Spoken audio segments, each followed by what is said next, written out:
Oxa. Yeah, sure.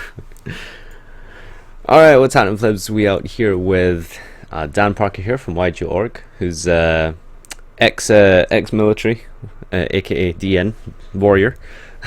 He's We're gonna be talking about Dueling Book, and Dan is basically gonna walk us through some problems, basically. So I'm sure the question on everyone's mind today is, can it survive?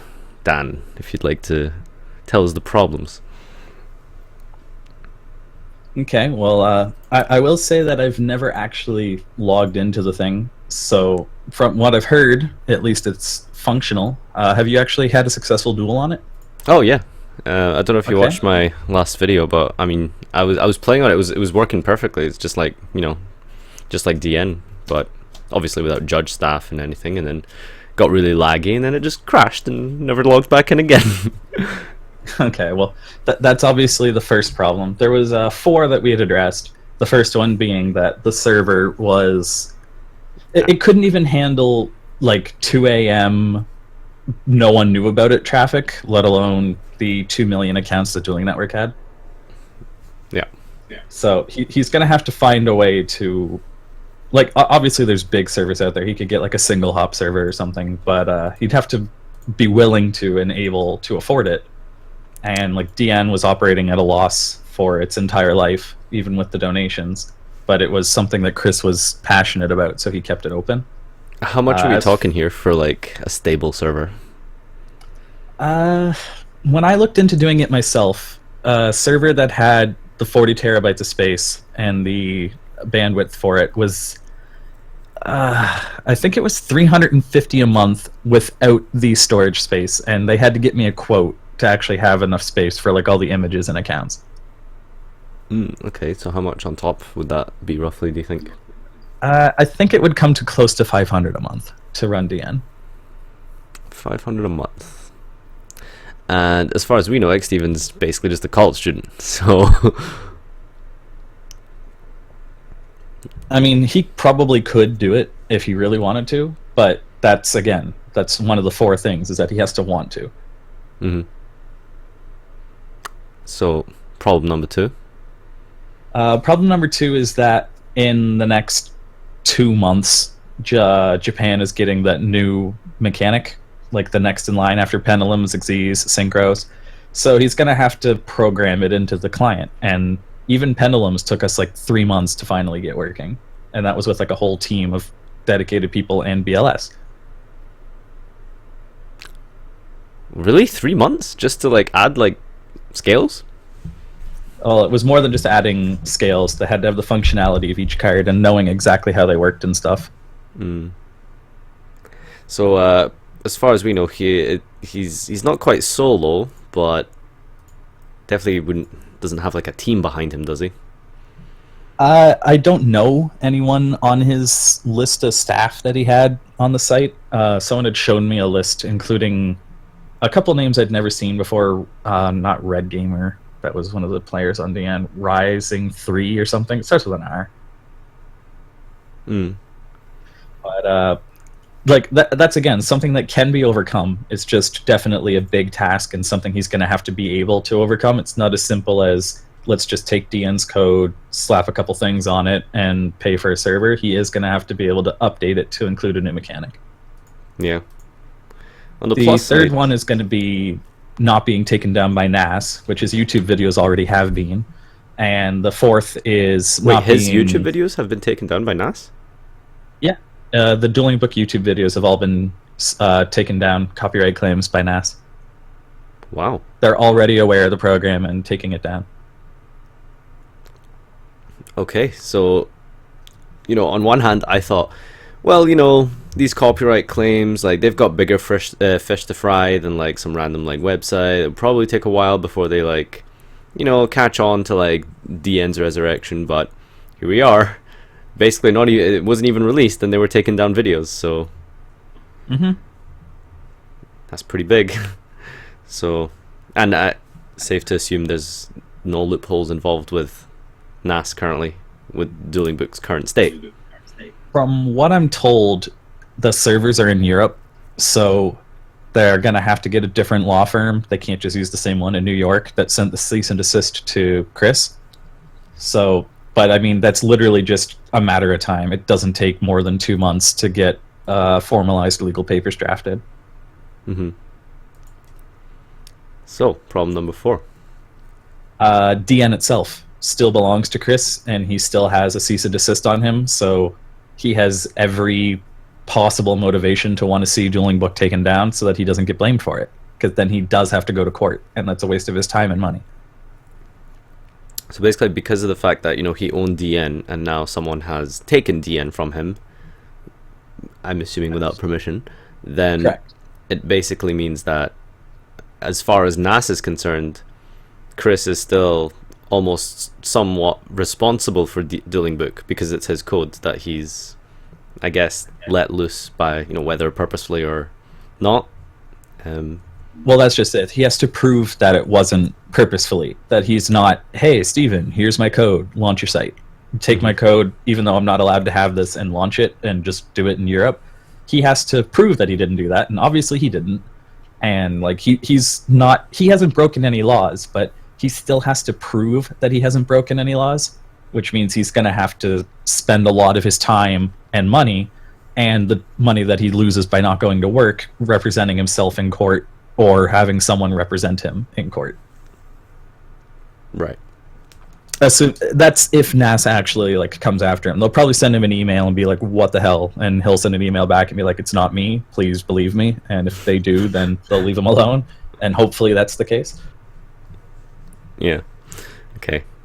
So to summarize again, we have the server issue number 1, and then number 2 is the number 3 was ability to update the mechanics of the client itself. So maintenance. Number 3, NAS, and number 4, BLS.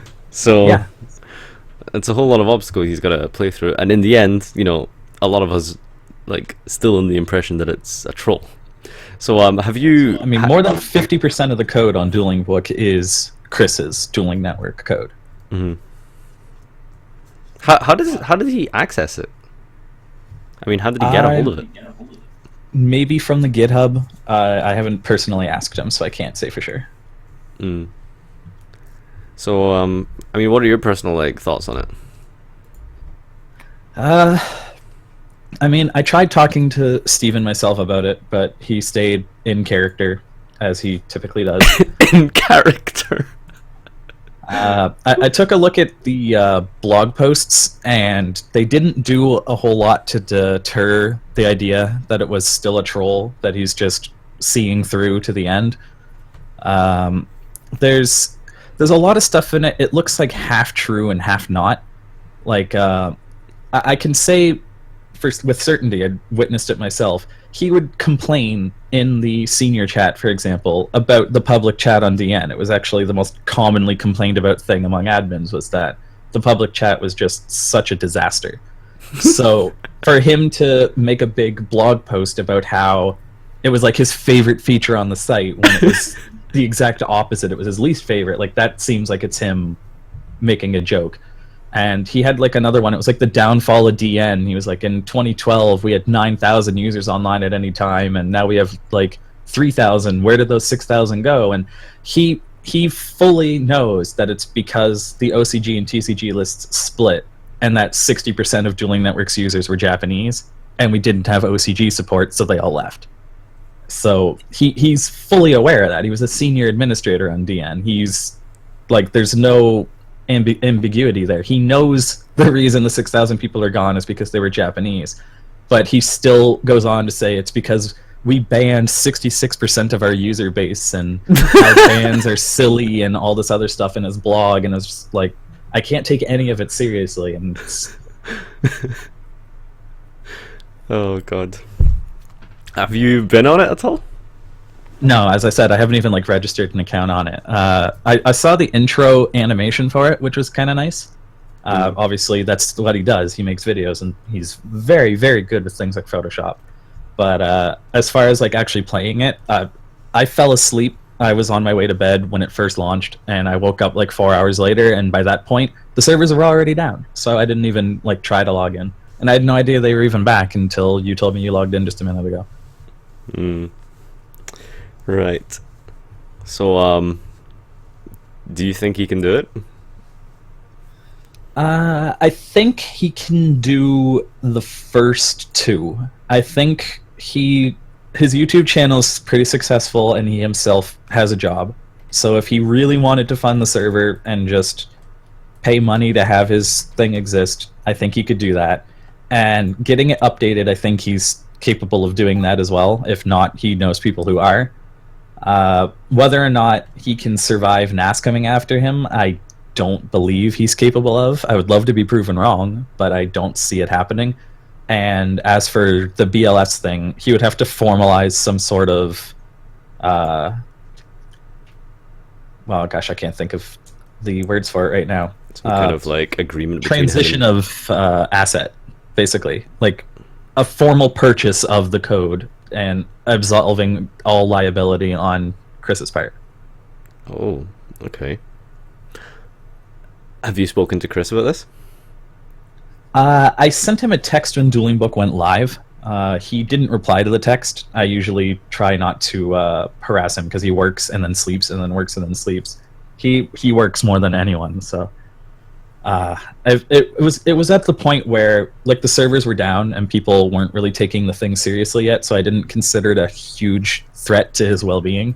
But if the servers like go back live and the thing stays around long enough that NASA's gonna like sniff at it, then I'm just gonna eventually call him and be like, you really need to look at this thing and talk to Steven and figure some shit out. Because I don't want to see him spend weeks and thousands of dollars protecting himself from having his wages garnished for the rest of his life by some company in Japan. Hmm. So, what are problems here? It's kind of over before it even started. So, if anyone in chat wants to throw out some questions here, feel free, because Dan's pretty knowledgeable about this kind of stuff. Yeah, so anything at all that you want asked, we can take a look at for you. But in the meantime, so where we're at now is basically, well, we're sitting here. We do have regular updates on the on Dueling Book's website. So I mean, there's a news like message bulletin thing up currently saying, well, server, we've stress tested our server, and we're gonna go for something much bigger. That was 2 days ago. That's been around for. So how long does it take to like set up a server? Like hypothetically, if he is actually like going through and trying to find somewhere to put this on. It's not something that just, oh, this takes 15 minutes. There's people who are just better at it than others. They can do it faster. There's software installing things on it. You have to get like, obviously you need to get a server in the first place, and then the server will run Linux on it, and you want to install NGINX on that, and then install like LEMP, like I'm not going to get into all that, but there's like 4 major things like PHP and stuff that you install onto it to make it work, and then configuring all of those files, and then actually getting the software in the game itself to run on that server, things like the dual room clients and stuff. So it can take 6 hours, and it can take like 5 days, depending on the size of the job and how experienced he is at doing it. Like someone like Chris, who does it for a living, it would take him no time at all. Someone like me, who I've only done it like 2 or 3 times in my entire life, it would take me quite a while. Does Steven have like experience with this? I don't exactly hang out with the guy. I talk to him on Discord. I know him about as well as I know you. Okay, fair enough. All right, let's see. Some questions flooding in here. Can't they host Dueling Book on a private server to prevent NAS from taking down? So rather than private server, I mean, I guess the better term would probably just be like some sort of like server that's outside of the law somewhere, probably not in like the US or EU. Well, that's the same question that was asked with the Harry Strick thing. Like, I myself, say I bought DN and then I just did a server in some country that doesn't give a crap what the United States or Japan both think, such as like Thailand. I myself still live in Canada, so I'm still targetable. They can't do anything to take the server down, but they can still do everything they want to come after me. So I myself would also have to live in some place like Thailand, which Harry Strick apparently did, which is why there was actually even worth having a discussion there. But it's not enough to just have the server be in an area that's not going to have it taken down. The person who's still financing the server can still have their assets frozen, and then the server doesn't get paid for and closes. And they also can still have legal action taken against the person themselves. So you have to yourself also be in a place that's not going to extradite you and just give up your entire life so that people can play Yu-Gi-Oh! On a simulator.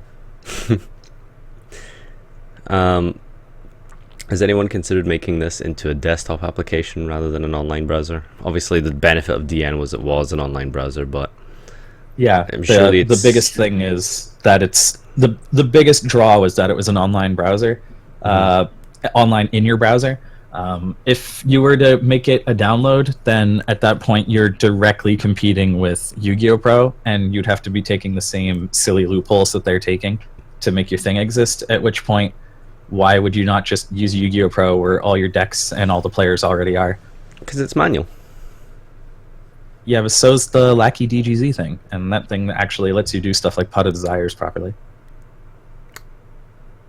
I mean, that's a good point, but the what's it called? That application with the plugins and stuff, like, if people aren't super familiar to that, they don't have like the years and years of like just that attachment to DN. So I mean, if DN like started as a browser application, as just a regular application on your computer, I mean, it would have a lot more people flooding towards it than something like Lackey DGZ.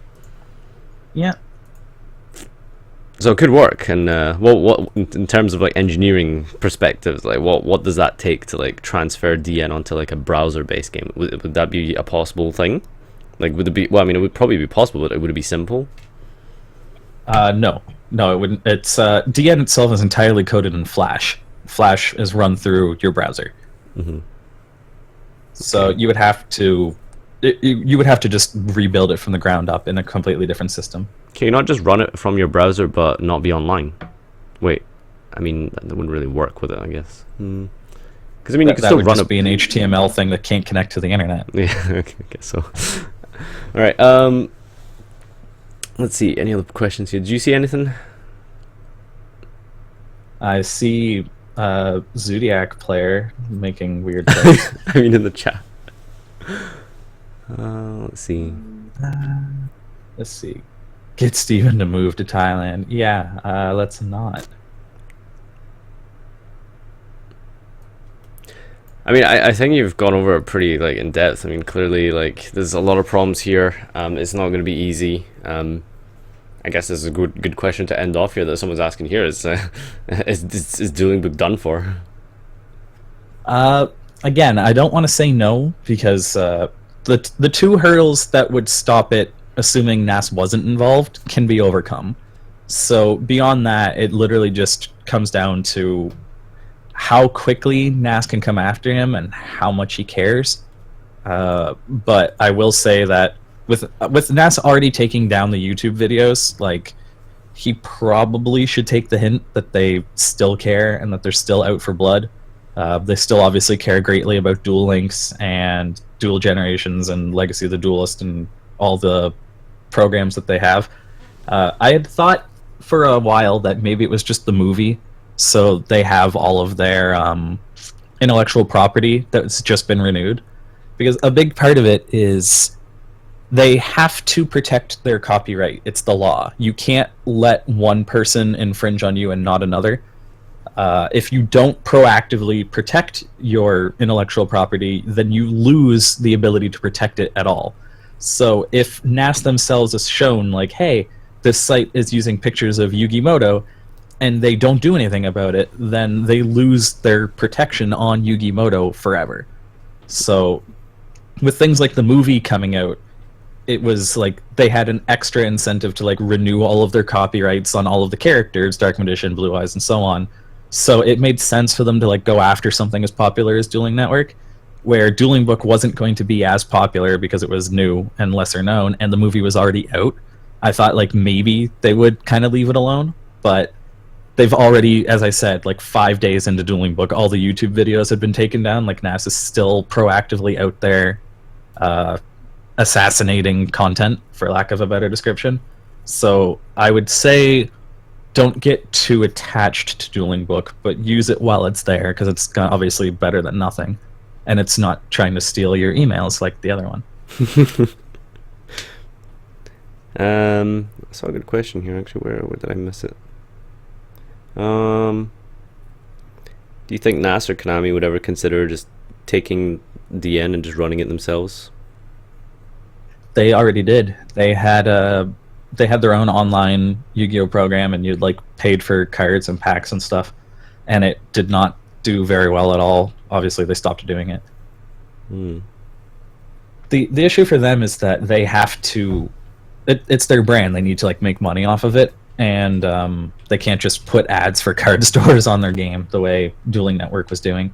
So they had to like charge for the cards, and I mean they're also at the end of the day a business. They're not players who care about the joy of the game. They're a business that cares about maximizing their profits. So you try and convince the suits that make the decisions, hey, offer this for free, and it will make them buy things elsewhere. It's just a needless risk. The game continues to grow product on product. So yeah. All right. I guess that's pretty much going to do it. We just wanted to do a quick little, can Dueling Book survive segment here, just to really talk about, because I mean, all you guys have been hyped about it and stuff, and you've been, well, for good reason, super excited for the new DN, but obviously there's a lot of problems here, and as far as we can tell, it's there's a big chance that it's over before it really started. This freaking Dark Magician player plays 48 cards and still opens Skill Drain. So, thanks everyone for coming out for just the quick 15-minute or so. This will be uploaded to YouTube on the morning. For those of you who are joined late, etc., and you can watch this tomorrow. And of course, got to thank Dan here for joining me from YGOrg. Make sure that you check out the website if you haven't, for whatever reason, and I'll leave his channel in the description as well, so you can get on his project that he'll be starting very soon with his own YouTube shenanigans, courtesy of YGOrganization. So, do you have anything you want to add, or? That I thought it was really cool you got out of bed just to do this. That's a lot of dedication to your craft. Thanks, man. All right, guys. Good night.